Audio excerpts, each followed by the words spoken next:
Welcome to the Learning Pines YouTube. We hope this video helps. You start immediately by preparing your workspace and the roller. You're using a clean surface and good lighting so you can see contamination.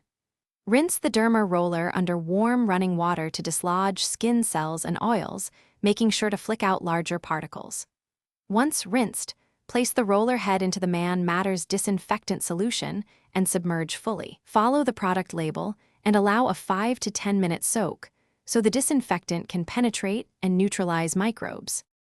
Continue by carefully agitating the container once or twice during the soak to help loosen residue, because motion improves contact between solution and surfaces. If you must, use a soft brush very gently to dislodge stubborn particles, but avoid pressing or bending the needles. Damage compromises safety.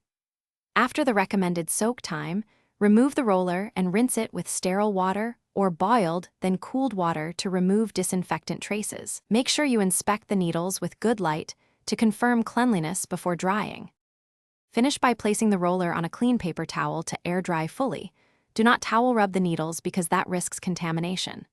Once dry, store the roller in its sterile case or a sealed clean container so it stays protected until next use. Before using, inspect every needle for bending, dullness, or discoloration. If you see any, discard or replace the head to avoid skin injury.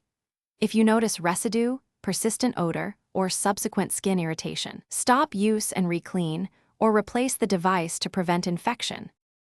Thanks for watching. Consider subscribing if we helped you.